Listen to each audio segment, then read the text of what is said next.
Se caen las revueltas en Bolivia.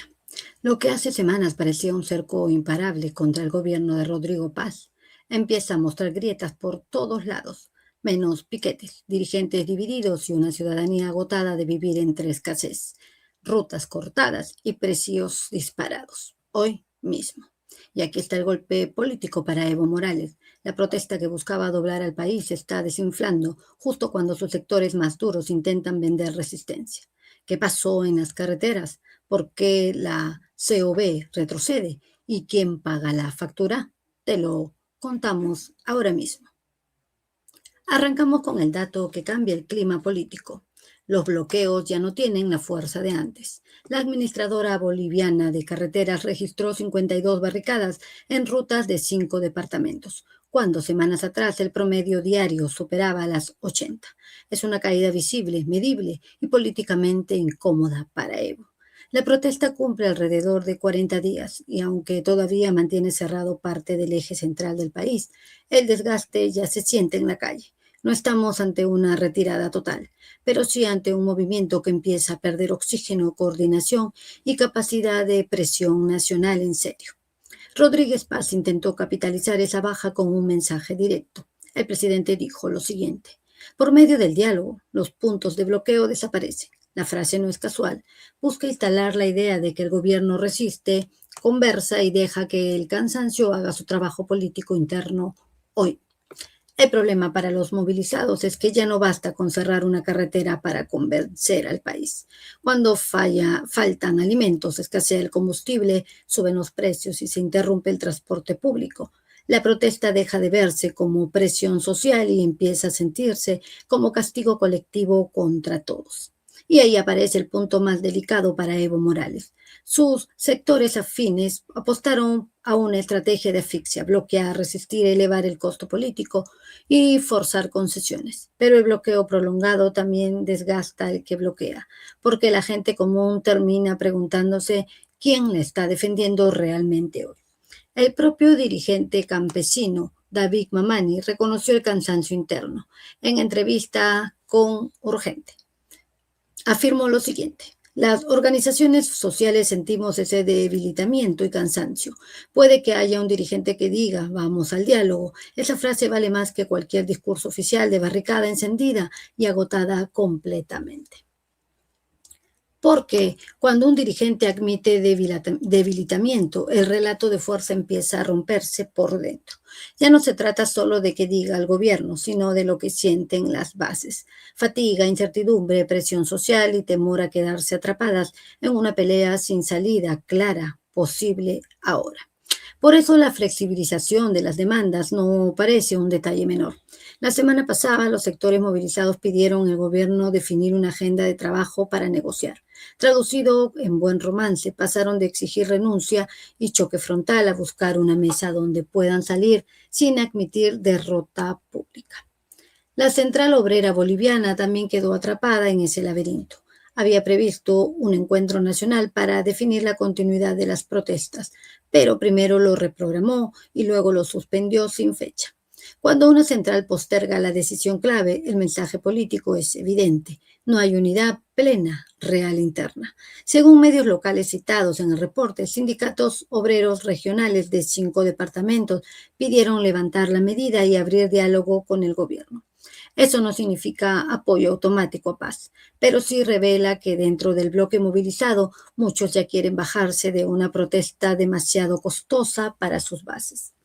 La escena en la Federación de Trabajadores Mineros de La Paz lo mostró con crudeza. Algunos dirigentes fueron agredidos físicamente por personas que les lanzaron tomates en rechazo a los efectos de los bloqueos sobre la sede de gobierno. Ojo, ya no habla el poder, habla el hartazgo popular. La politióloga Ana Lucía Velasco explicó a Infobae una idea durísima. Dijo lo siguiente: el cerco ha terminado ahogando a mucha gente, incluso a la gente que ellos decían defender o proteger, desde el punto de vista de los bloqueos. Esa es la radiografía del desgaste social profundo y moral. Velasco añadió otra frase que resume el clima social.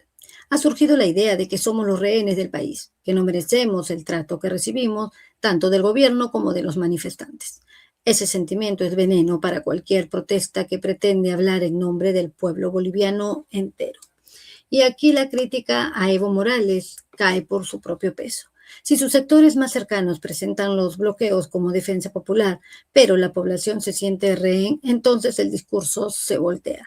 La bandera social termina convertida en una soga que aprieta a quienes decía proteger en teoría. Mientras tanto, crece el pedido de algunos sectores para intervenir los bloqueos mediante un estado de excepción y recuperar la normalidad. El gobierno ya tiene un marco legal más duro para actuar, pero hasta ahora insiste públicamente en el diálogo con demandas que considera legítimas, evitando aparecer como represor inmediato. Paz volvió a hablar en clave de normalización. En su cuenta ex escribió lo siguiente: agradezco a todos los sectores que están poniendo a Bolivia primero. Sigamos construyendo acuerdos para recuperar la normalidad, consolidar un nuevo orden que proteja el empleo y devuelva tranquilidad a las familias bolivianas del país. La gran pregunta es, ¿qué hará ahora el núcleo duro evista?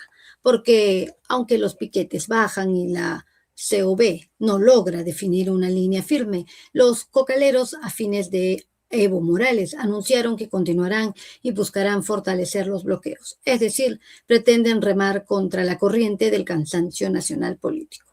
Esa decisión muestra una tensión interna evidente. Una parte de la movilización entiende que el conflicto necesita salida política. Otra, vinculada al liderazgo de Morales en el Chapare, insiste en resistir, pero resistir no siempre significa avanzar.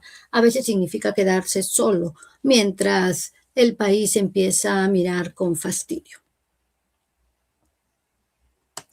El cálculo de Evo parece simple: aguantar hasta que el gobierno ceda, se fracture o pague un costo mayor. Pero la realidad está mostrando otra cosa.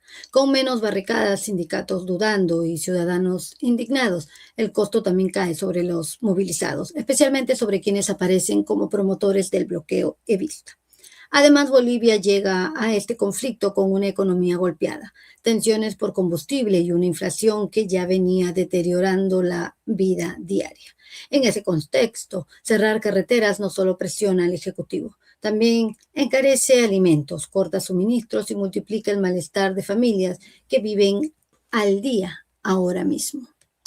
Por eso las protestas se están desinflando dramáticamente, no solo por cantidad de piquetes, sino por legitimidad social. El número bajó, la COB pateó la decisión, dirigentes regionales piden diálogo y la población empieza a rechazar una medida que prometía defendería, pero terminó encerrándola sin salida concreta para todos políticamente.